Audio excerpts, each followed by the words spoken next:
Interrumpimos la programación. Una noticia urgente llega desde Madrid.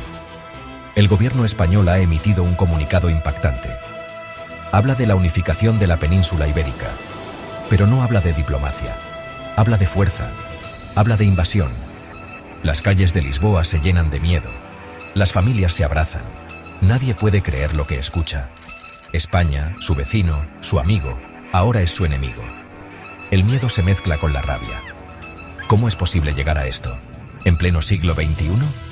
El primer ministro portugués hace un llamado a la calma, pero sus palabras se pierden en el ruido de las sirenas. Los militares toman posiciones. El país se prepara para lo impensable, defenderse de España. La incredulidad da paso a la indignación. Una ola de rabia recorre Portugal. La invasión no quedará sin respuesta. El grito de resistencia resuena en cada rincón del país. Portugal, pequeño en tamaño, gigante en coraje, moviliza rápidamente a sus fuerzas armadas. Soldados portugueses, con la determinación grabada en sus rostros, se despliegan por todo el territorio. Su misión: repeler al invasor, defender su hogar. Las primeras escaramuzas no se hacen esperar. En la frontera, el ejército portugués opone una resistencia feroz. Conocen el terreno, luchan con la fiereza de quien defiende su hogar. La invasión relámpago que España esperaba se convierte en una batalla campal. La Unión Europea reacciona con una mezcla de incredulidad y condena. Se exige a España la retirada inmediata de las tropas. Pero las palabras caen en oídos sordos. La maquinaria bélica, una vez puesta en marcha, parece imparable. El mundo observa con horror. La comunidad internacional condena la invasión. Se imponen sanciones económicas a España. Pero la guerra, una vez iniciada, sigue su propio curso. La lógica del odio y la violencia se impone a la razón. Bruselas se convierte en un hervidero de actividad diplomática. Reuniones de emergencia, llamadas telefónicas a altas horas de la noche. La Unión Europea, construida sobre los cimientos de la paz y la cooperación, se tambalea. La invasión de Portugal por parte de España es un golpe directo al corazón de Europa. La OTAN, dividida, observa con preocupación. Algunos miembros abogan por una intervención militar. Otros prefieren agotar las vías diplomáticas. La indecisión reina en los pasillos del poder. Mientras tanto, la guerra continúa. Las sanciones económicas empiezan a hacer mella en la economía española. El euro se desploma. El turismo, uno de los pilares de la economía española, se desploma. Pero el gobierno español, en un discurso desafiante, se mantiene firme en su postura. Habla de una misión histórica de reunificación. La comunidad internacional observa con incredulidad. ¿Cómo es posible que en pleno siglo XXI dos países miembros de la Unión Europea se enfrenten en un conflicto armado? El fantasma de la guerra, que se creía desterrado para siempre, vuelve a planear sobre Europa. Mientras los ejércitos se enfrentan en el campo de batalla, otra guerra se libra en las calles.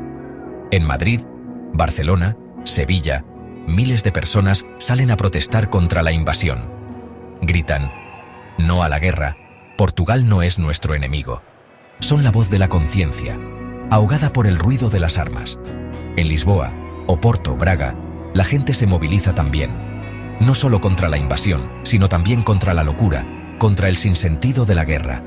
Jóvenes y viejos, hombres y mujeres, unidos por la defensa de su país, de su libertad. Las redes sociales se convierten en un hervidero de información, desinformación, propaganda y llamamientos a la paz.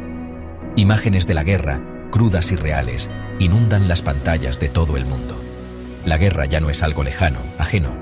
La guerra está aquí, a un clic de distancia. En medio del caos, surgen historias de resistencia y solidaridad. Ciudadanos españoles que cruzan la frontera para ayudar a los refugiados portugueses. Portugueses que acogen en sus casas a familias españolas que huyen de la guerra. Pequeños actos de humanidad que brillan en la oscuridad del conflicto. Los días se convierten en semanas. Las semanas en meses. La invasión relámpago que España había planeado se convierte en una guerra de desgaste. Ninguno de los dos bandos logra una victoria decisiva. El frente se estabiliza. La guerra se enquista.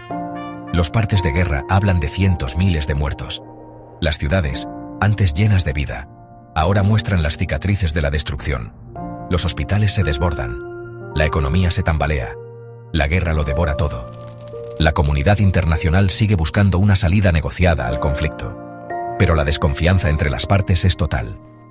Las conversaciones de paz se rompen una y otra vez. La guerra se convierte en un callejón sin salida. En ambos países la población se empieza a preguntar ¿por qué? ¿Por qué esta guerra? ¿Qué sentido tiene? La rabia inicial da paso al cansancio, a la resignación. La guerra lo impregna todo. La vida cotidiana se vuelve una lucha constante por la supervivencia. La situación en la península ibérica se vuelve insostenible. La guerra amenaza con extenderse. Las potencias internacionales, hasta ahora reacias a intervenir, deciden actuar. Estados Unidos, Rusia, China, todos coinciden. La guerra debe terminar. Una coalición internacional, bajo el amparo de las Naciones Unidas, se despliega en la región. Su objetivo, imponer un alto el fuego y obligar a las partes a negociar. La presión internacional es enorme. España, aislada internacionalmente, con su economía en ruinas, no puede resistir más. A regañadientes, acepta la resolución de la ONU. Las armas callan. Por fin, después de tantos meses de horror, la paz vuelve a la península ibérica. Pero la paz tiene un precio muy alto. Miles de muertos, ciudades destruidas, una economía en ruinas y, lo más grave, una profunda herida en el alma de dos pueblos hermanos. Una herida que tardará mucho tiempo en cicatrizar. Tras el alto el fuego, comienza la difícil tarea de la reconstrucción. Pero más difícil aún será reconstruir la confianza, la convivencia, la hermandad que un día unió a España y Portugal. Las negociaciones de paz son largas y complejas. Ambos países se acusan mutuamente de crímenes de guerra. El odio y el resentimiento siguen latentes. Las heridas de la guerra tardarán mucho en cicatrizar. La Unión Europea, que ha salido debilitada de la crisis, se esfuerza por ayudar a ambos países a superar el trauma de la guerra. Pero el daño ya está hecho. La imagen de Europa como un espacio de paz y prosperidad ha quedado manchada. En las calles de Lisboa y Madrid, la gente intenta volver a la normalidad, pero la guerra ha dejado una huella imborrable. Las cicatrices del conflicto son visibles en cada esquina, en los edificios destruidos, en los rostros de la gente, en el silencio de los que ya no están. La guerra entre España y Portugal nos recuerda que la paz no es un regalo, sino una conquista. Una conquista que debemos defender cada día. Porque la historia nos enseña que la barbarie siempre está al acecho, que la llama del odio se puede avivar con facilidad. La invasión de Portugal por parte de España fue un error histórico. Un acto de locura que nunca debió ocurrir. Esperemos que esta tragedia nos sirva de lección. Que aprendamos de nuestros errores, que trabajemos juntos para construir un futuro de paz y entendimiento. Porque la paz no es solo la ausencia de guerra, es mucho más que eso. Es tolerancia, es respeto, es diálogo, es cooperación, es la construcción de un mundo donde la violencia no tenga cabida. Un mundo donde la razón se imponga a la fuerza. Un mundo donde la palabra sea siempre el arma más poderosa.